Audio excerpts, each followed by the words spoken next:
Hoje nós vamos falar de um ponto que é bastante discutido dentro da antropologia, trazer um pouquinho para vocês, que é o estudo de populações indígenas, e nós vamos falar um pouquinho de populações indígenas brasileiras.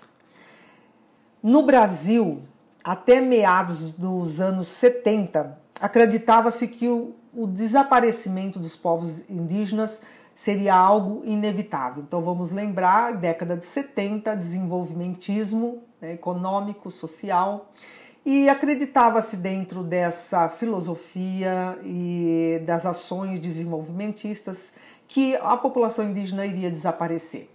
Contudo, não desapareceu. E a partir dos anos 80, verificou-se, pelo contrário, uma tendência de reversão da curva demográfica.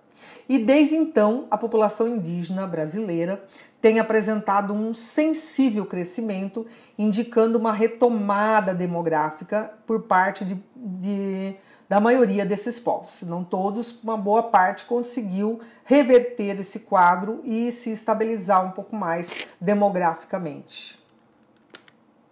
Estima-se que existam hoje no mundo, pelo menos no mundo, 5 mil povos indígenas, somando mais de 370 milhões de pessoas. No Brasil, atualmente, nós temos cerca de 700 terras indígenas e uma estimativa de 250 povos ou etnias indígenas. Desses povos, 50 têm parte de sua população residindo também em países vizinhos, né, em fronteiriços. E essas TIs, essas terras indígenas, elas ocupam hoje cerca de 13% do território nacional. A maior parte dessas terras indígenas, elas estão concentradas na Amazônia Legal. Acre, Amapá, Pará, Amazonas, Rondônia, Roraima e parte dos estados de Mato Grosso, Tocantins e Maranhão.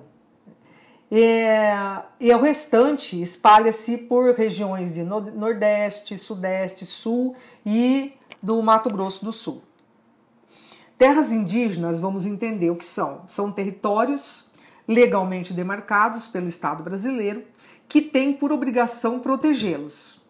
A entrada de não indígenas nessas terras, ela deve ser realizada somente com autorização da comunidade indígena ou da FUNAI.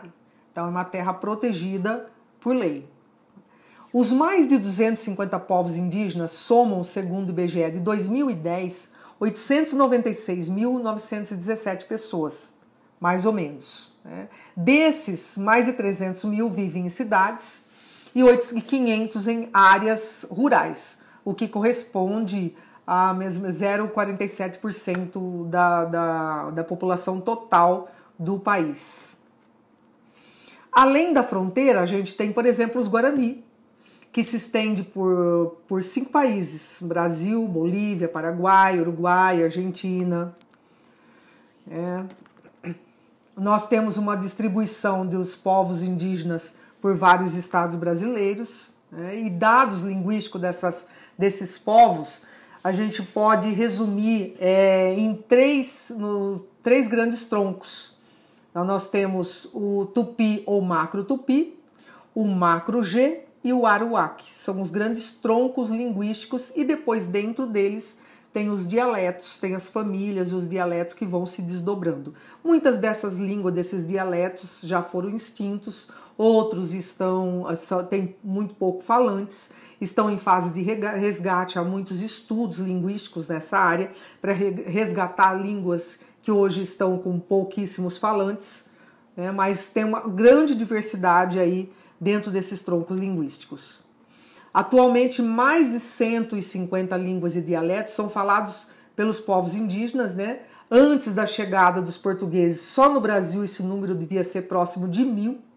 No processo de colonização, a língua tupinambá, por ser a mais falada ao longo da costa atlântica, foi incorporada por grande parte dos colonos também, missionários, sendo ensinada aos índios nas próprias missões, e a mistura entre o tupinambá e o português acabou gerando uma outra língua chamada língua geral ou Nhangatu.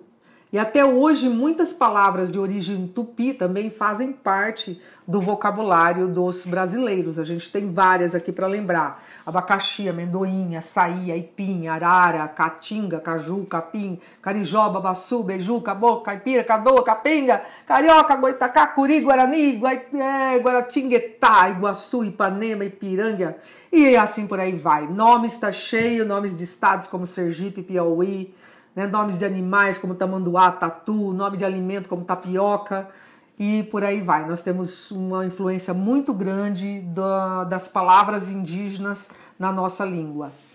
As línguas têm ainda, além daqueles 3 troncos que eu falei para vocês, tem as línguas não classificadas. Então tem povos que falam línguas que não foram classificadas dentro de nenhum desses troncos linguísticos e que são chamados povos isolados. Então nós temos, por exemplo, os Tukuna, os Trumai, os Irantixê, né, que são povos que falam línguas isoladas, que, como disse, poucos falantes, né, mas que não se classificam dentro desse tronco linguístico.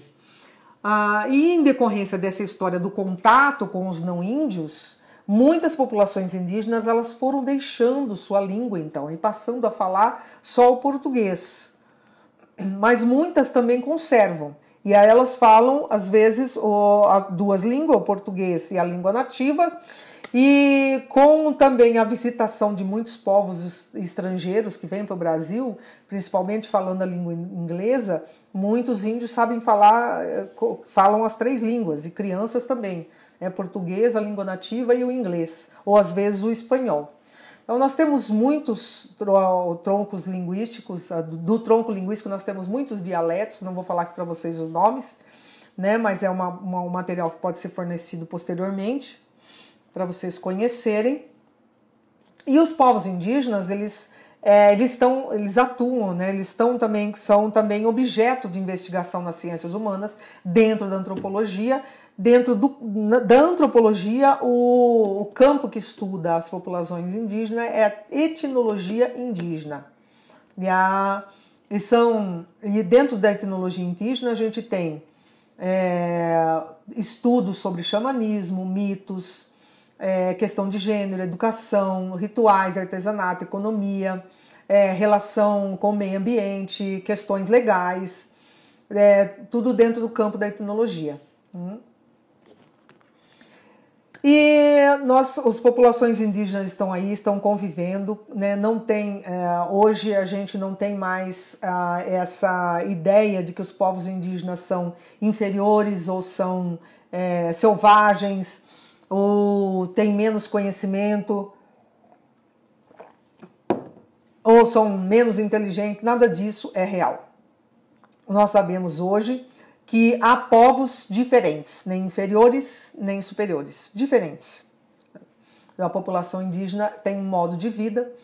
Muitas das populações se adaptaram bastante às sociedades modernas. Então, tem escolas dentro das aldeias, as populações estudam nas escolas oficiais, ou dentro ou fora, trabalham, né, em instâncias aí governamentais e em vários setores empresariais, enfim, e muitos deles, embora conservem a vida numa comunidade indígena, eles também têm aí esse acesso, esse intercâmbio com a sociedade do entorno, que a gente fala, né, a sociedade da cidade moderna, enfim, do urbana, né, e tem uma vida intensa aí com esse intercâmbio.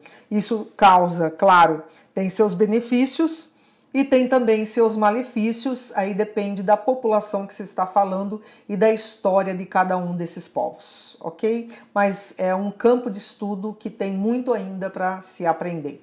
Espero que eu tenha contribuído aí com alguma coisa para o entendimento dessa questão das populações indígenas no Brasil e até a próxima.